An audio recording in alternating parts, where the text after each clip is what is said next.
Good morning, everybody. Welcome back to Blu-Roy Movies. How are we all doing? Hope everybody's all right. Right, today, Saturday, is August now, isn't it? Guys, August the 2nd. Where is the summer going? Yeah, Saturday, August the 2nd, and we're doing the weekly watches. I'm at work tomorrow morning, so you've got me a day early. I have seen 8 films this week. Not a bad amount, not a huge amount. Some people watch a lot more. But yeah, 8, not bad. So, let's get into this.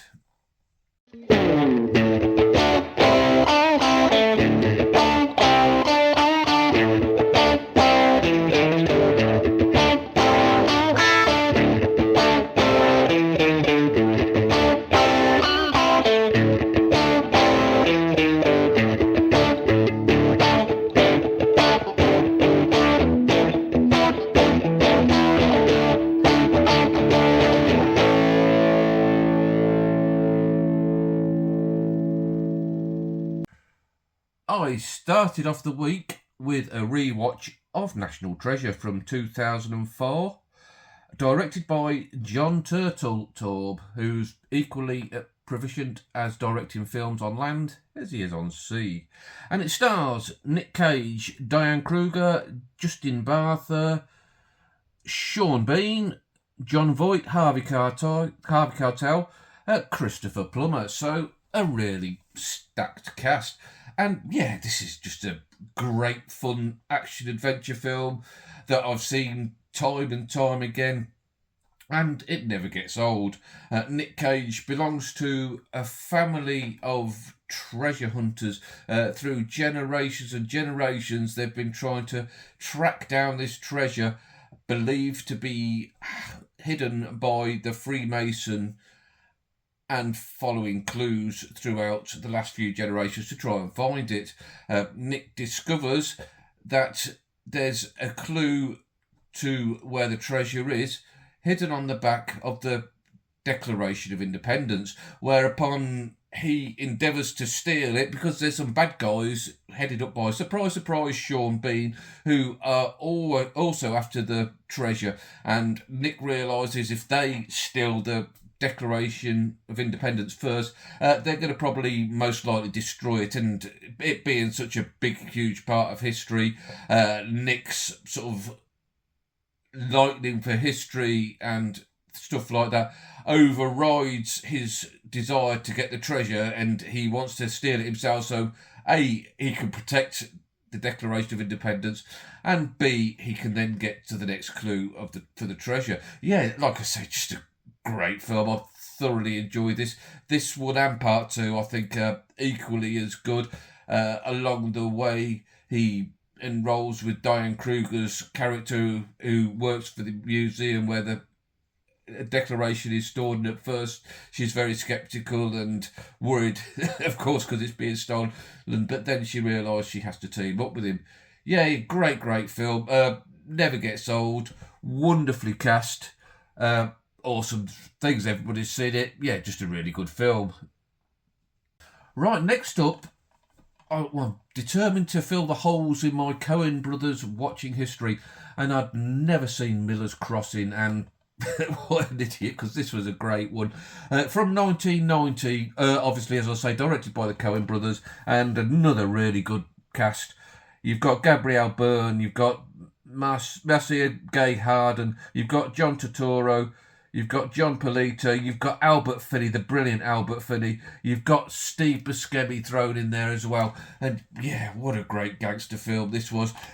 This is about Gabriel Byrne's character, and he reminded me quite a tad of it of A Fistful of Dollars or Yojimbo, in the fact that he's playing the two gangs off against each other. Yeah, we've got the Italian mob boss, and you've got the Irish mob boss, and it's all set around prohibition, and somebody related to the Irish mob boss, which is headed up by Albert Finney, and Albert Finney is really good as always. He is in this as the Irish mob boss. Somebody on the Irish mob has upset the Italian mob, and the Italian mob want him wiped out, but because he's sort of related to Albert Finney's character, he won't allow it. And Gabriel Byrne, he plays this character who's sort of going in between both the camps, trying to smooth the way, trying to create some peace, because Albert Finney's mob have always been the strongest gang. I think it's in Chicago. They've always been the strongest gang, but the Italian mob's now getting stronger and stronger and threatening to take over. And whilst Byrne is trying to smooth the way, he's also doing things for his own good, increasing his own status in the scene, and like playing the two off against each other, which is where I got the fistful of dollars comparison. En route, Gabriel Byrne also falls for the gangster's mole of Albert Finney, played by Marcia Gay Harden, to confuse matters even more. And everybody seemed to want to punch Gabriel Byrne in this film. I gave up how many times he got punched, and he never really fought back. He just took it like a man. Great film. It is a little convoluted. There's a lot going on, so I think it will increase in my standard as I've watched it more times. Because a lot going, a lot of dialogue, a lot of gangsters mentioned just by name, and like you sort of forgotten who they are. Really, really good stuff. Really enjoyed Miller's Crossing. If, like me, you haven't seen it, but you probably all have, I highly recommend it. Really, really good film. I enjoyed that one.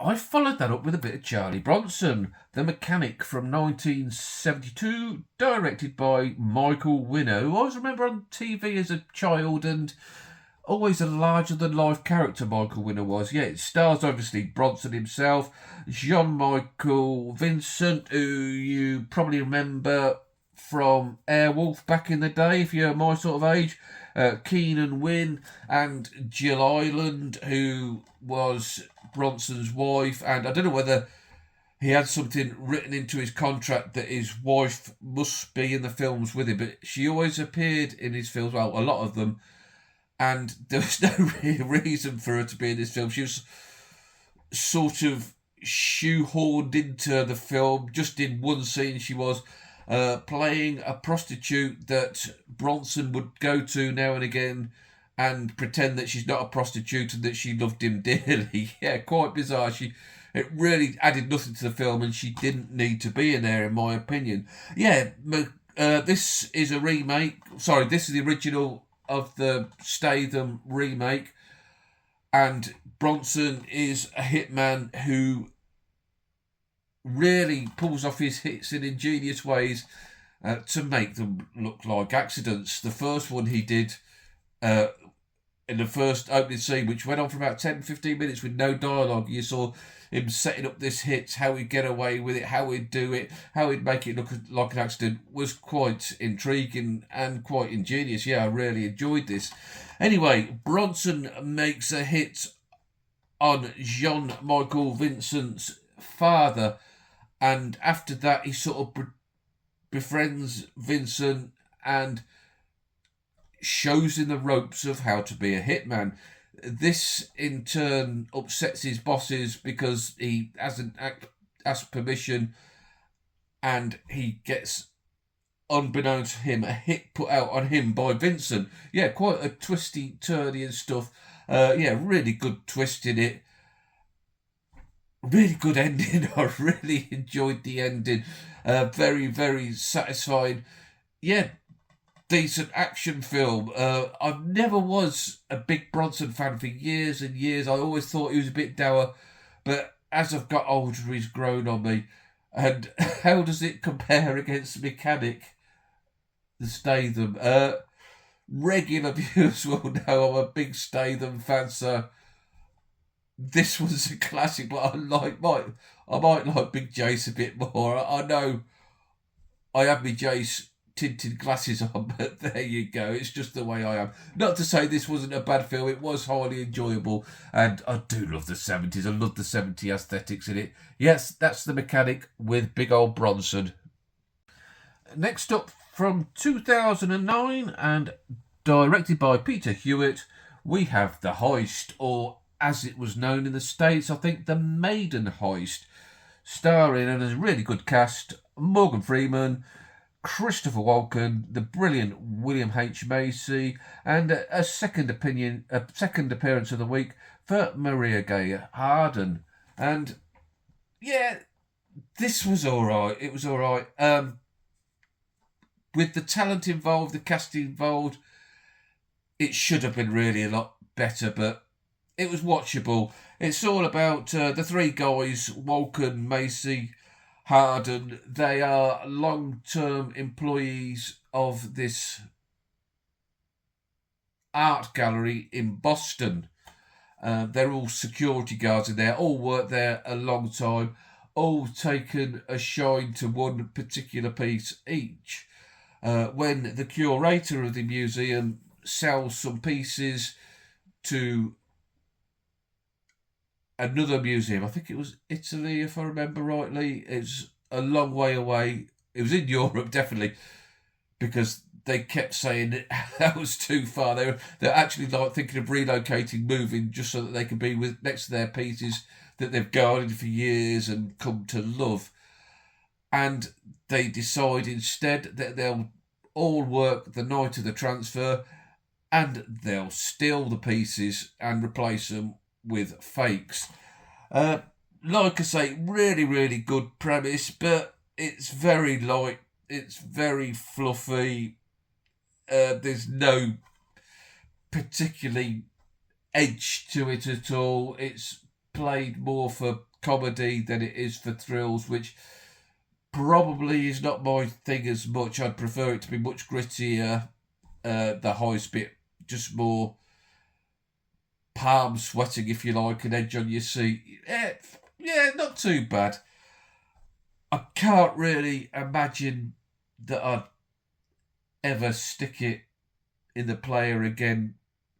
It very filtered down, sanitised.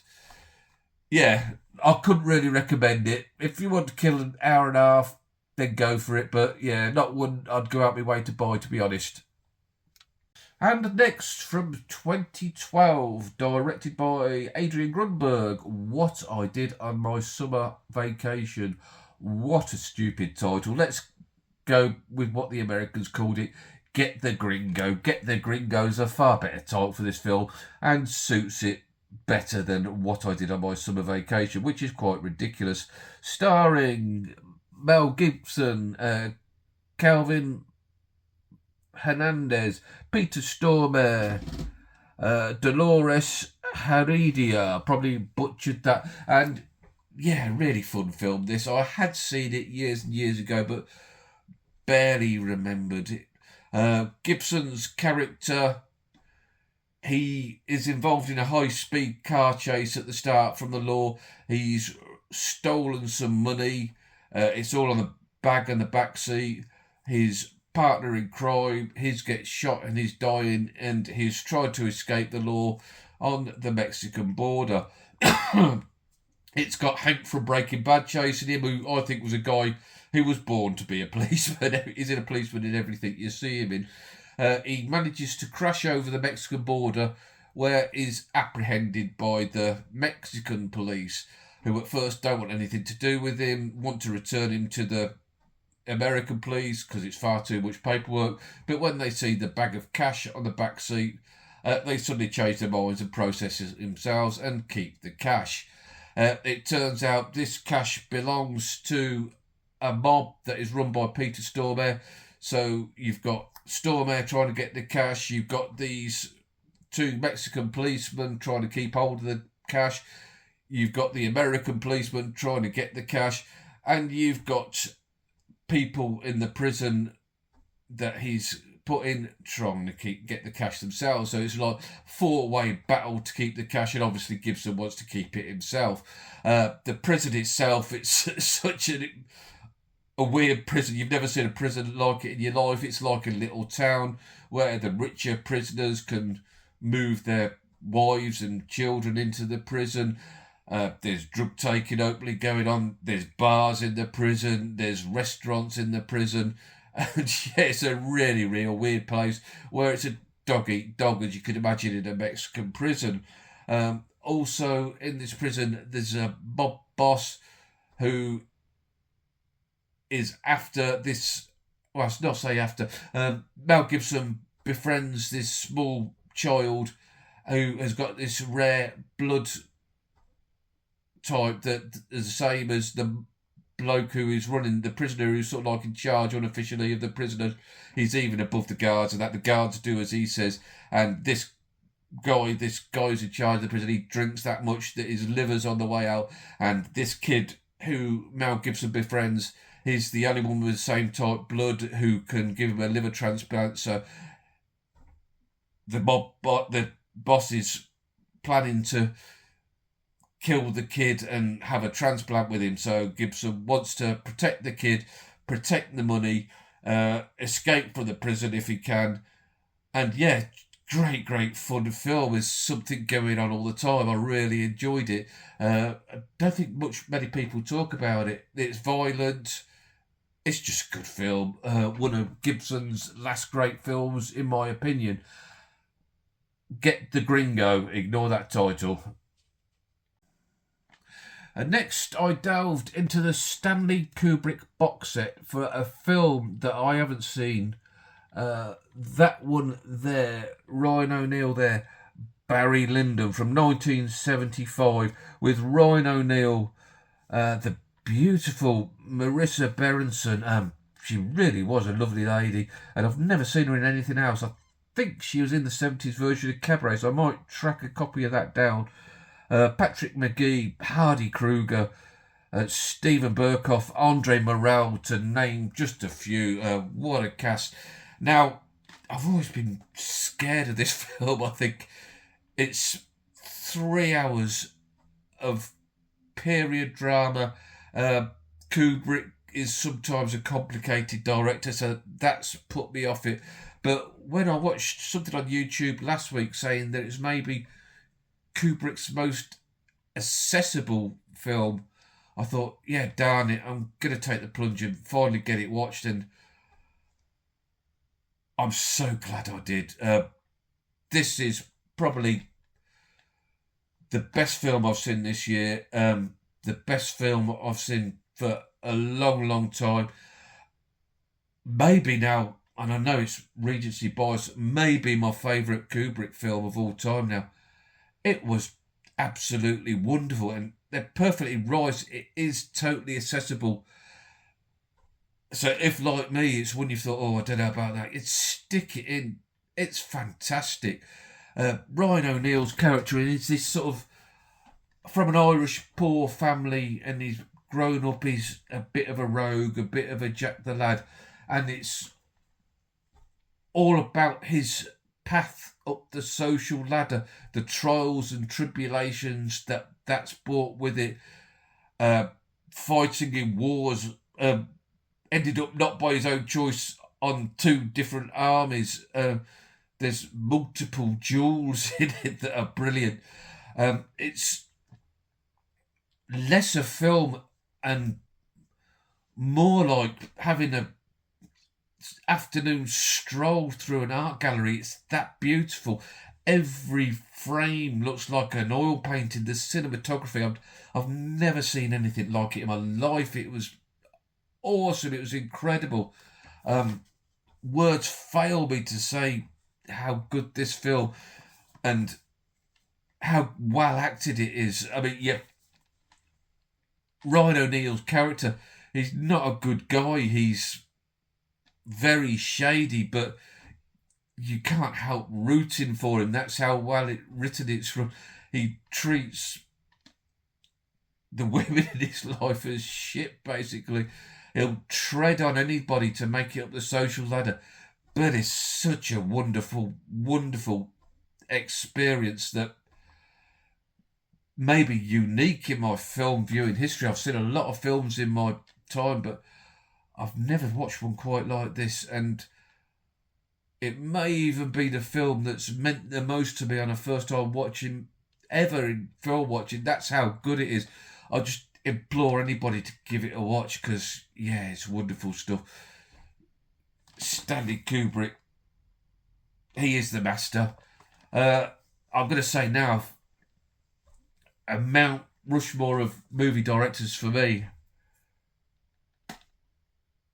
Kubrick,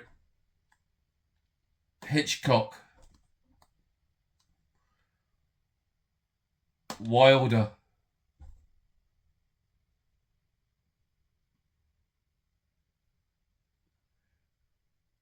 Oh, the fourth one's tough. Kurosawa?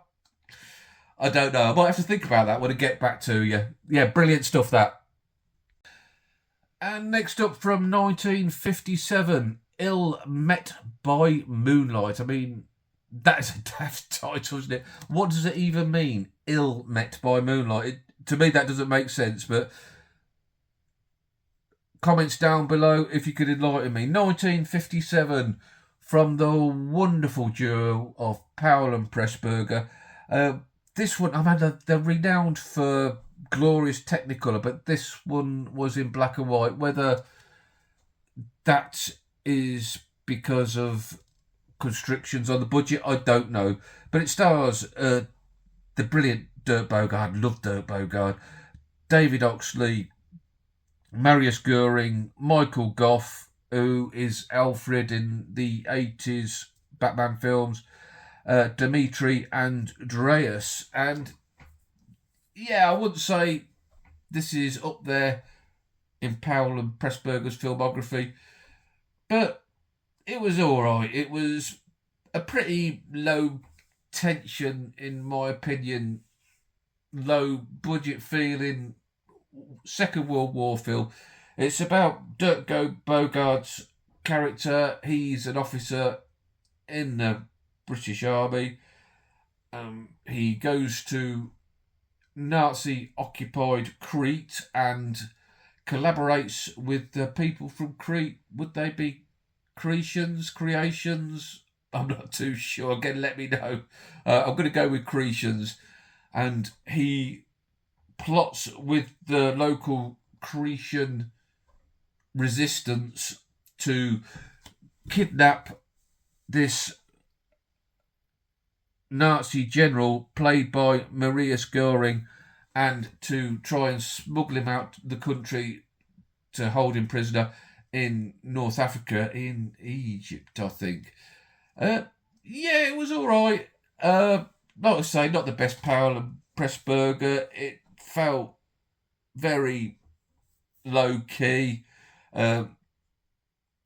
Bogarde and Goring. Goring played, which is probably a good name for a Nazi officer. He played the Nazi officer, and once they captured him and they were trying to get him off the island, the plotting and the counter plotting of these two sort of like clashing hordes, trying to get the better of each other. I think that was the best part of it. Yeah, it's not bad. No Blu-ray copy in this country. If there was, I think it would be one that I'd look to add to the collection on Blu-ray, but there isn't, so I won't. Yeah, Ill Met by Moonlight. Yeah, by all means, give it a watch. And right, I finished off the week with Unknown from 2011, directed by Jaume Coulet Serge, I think it is. Forgive me for butchering that name. But he is a guy that's collaborated with Neeson, I think on 4 films now. This stars, obviously, Neeson himself. A second appearance of the week for Diane Kruger. The lovely January Jones, Aidan Quinn, Bruno Ganz, Frank Langella, and Sebastian Koch. Who is there a picture of him on there? No, there isn't. Sebastian Koch is one of these actors that you know their face, and then when you look at their filmography, you think, oh yes, he's from that film. I think when I looked, there's about half a dozen films I've seen him in. It says on the back, Bourne meets Hitchcock. Whilst I wouldn't go that far, it didn't have any of the class of either the Bourne films or to compare it with Hitchcock. I just don't get. It was okay. It was okay. I think it's probably the third time I've watched it, and apart from the opening few minutes, I couldn't remember any of it. It's all about Neeson's character, who is supposedly this doctor who's going to Berlin to give a speech at a seminar.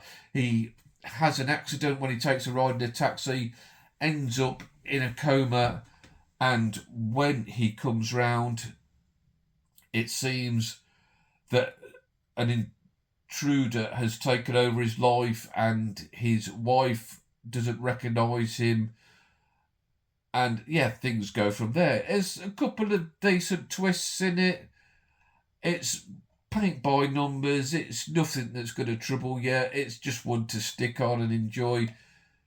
Yeah, it's distinctly average. It's all right, put it that way.